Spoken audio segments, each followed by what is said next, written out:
Hey there, my fellow lunatics, and welcome to Dakon's Madhouse.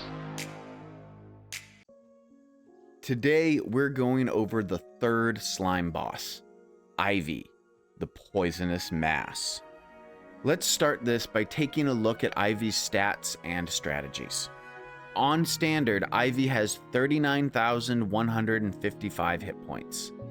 Its arena spawns at about 600 tiles away from the core. It is immune to slow, stun, slippery movement, and poison. Ivy has two primary attacks. The first is a jump attack exactly the same as Glurch and King Slime's jump attacks, except Ivy's does 235 damage on hit. Ivy also has a second attack where it launches off a mortar strike. This shoots off between 12 and 14 projectiles into the air. You will get warnings as to the mortar drop zone before they fall. The strike deals 80 damage and has a 25% chance to spawn a purple slime. When Ivy reaches 30% health, it enrages, which increases its movement and attack speeds. So, what do you need to beat it? Let's go over gear requirements first. You want gear at around level 10 or higher. Melee users will find the iron armor leveled up, or the scarlet armor set work very well. Ranged, magic, and summoners will want to level up their existing gear from early game, as there really aren't a lot of good armor options at this point in the game. The hunter's gear is good for ranged users, but a leveled up ranger set is also just about as good, and it can give you piercing, which lets you hit the slime boss twice in a single shot. Since the slime boss poisons you, your healing potions will be almost useless. If you find yourself struggling to stay alive and wish you could heal, you want to consider a Remadaisy necklace found in locked scarlet chests, purple slimes, and purple slime destructibles. This necklace makes you immune to poison and will let you heal during the Ivy fight. If you can, head over to the Sunken Sea and get enough octarine to build an octarine workbench and a proficient jewelry crafting station. The upgraded jewelry crafting gets you access to rings like the polished golden spike ring. So, what pet is the best? Short answer, there isn't one. Honestly, as long as you're not using one of the crappy slime pets, you are fine with whatever pet you use. I personally like the Owlluck since it buffs the player, same with the Moth. However, Ivy does have these purple slimes that spawn, so having a Fanhair, Embertail, or Subterrier around to kill those off is very helpful. Just use your best pet and you'll be fine.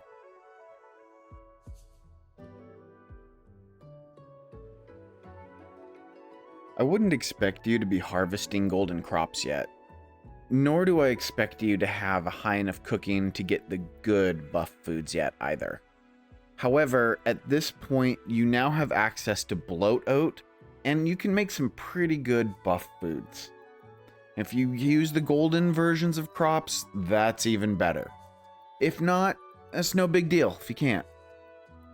The Spirit Veil is real useful because it'll give you a great boost to your movement speed. The yellow blisterfish I highly recommend against Ivy because it will make you immune to being slowed by slime. And this is great because Ivy drops slime as it moves around, and not being slowed by the slime helps you, especially if you're in melee. Heartberries are good for adding extra hit points. The dodo egg is great to give you additional heal over time. You're going to want to grab the Pafungi in the mold areas, and those will give you a reduced damage taken from bosses. Marbled meat will increase your overall damage. The shiny larva meat will give you an improved critical hit chance and life on hit. If you don't have the shiny meat, then just use the regular larva meat and you'll get a not as good critical hit chance, but you'll still get a critical hit chance boost. You're not going to get the life on hit without the shiny version though. The Black Steel Urchin gives you a boost to your armor and it gives you a Thorns, so if you're running melee, that's helpful. And speaking of melee, the Pink Palace Fish is used to give you a melee attack speed boost, and the Mold Shark can give you a melee damage boost. If you're ranged, you're going to want to go with the Teal Palace Fish for the ranged attack speed, or the Devil Worm for the melee damage boost. Magic users, you're going to want to use the Emerald Feather Fish, which will give you a boost to your maximum mana and your magic damage. Finally, the Silver Dartfish is actually part of the ocean waters for the Sunken Sea, but if you can just swing over there, then you can also get a critical hit damage boost as well, and it's pretty easy to do even at this stage in the game. If you find that you're struggling with the buff foods, I also would recommend that you grab maybe some potions, as these potions can give you a boost to your attack or to your defenses for a very short amount of time, but they are helpful if you find yourself struggling.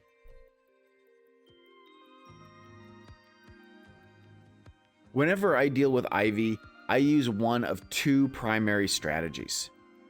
If I'm melee, I like to stand near the boss, and when it jumps, I just move a couple of tiles up or down. This is usually enough that the boss misses me and I stay within melee range.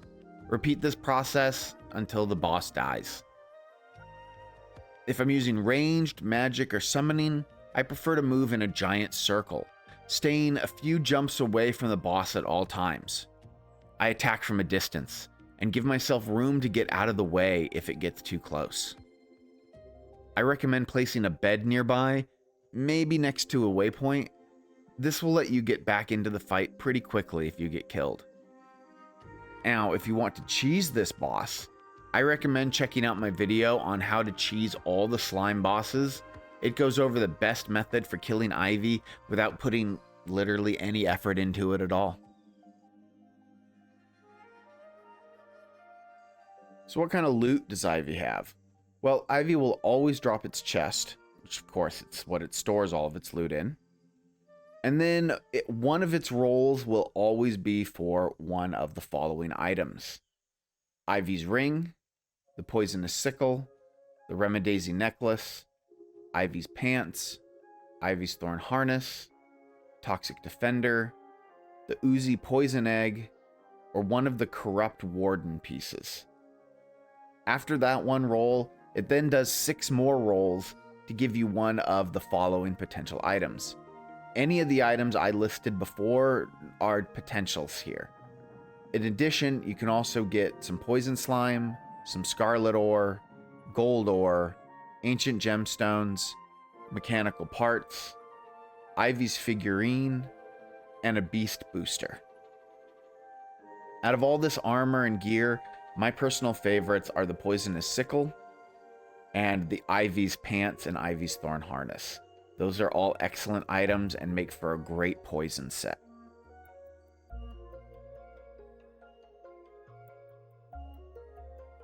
If you ever want to resummon any of the slime bosses, you just come up to the Caveling Merchant here, and you can buy a giant slime summoning idol for 200 ancient coins. And this will let you resummon the boss. Just return to Ivy's summoning idol, place the summoning sigil down, and it will bring Ivy back. And there you have it, folks. I hope you found this video informative and helpful. If you did, please be sure to hit that like button to help give the video a little bit of a boost. And don't forget to hit that subscribe button and click on the bell notification so you don't miss any of my regularly released content. But we have more. If you want to support the channel a little extra, you can become a channel member to get exclusive membership benefits like early access to my videos, exclusive members only content, a members only Discord community, and more. So thank you all to my current and future supporters. Without you, this wouldn't be possible. Thank you all for watching. Stay happy, stay healthy, and above all, stay crazy, my friends.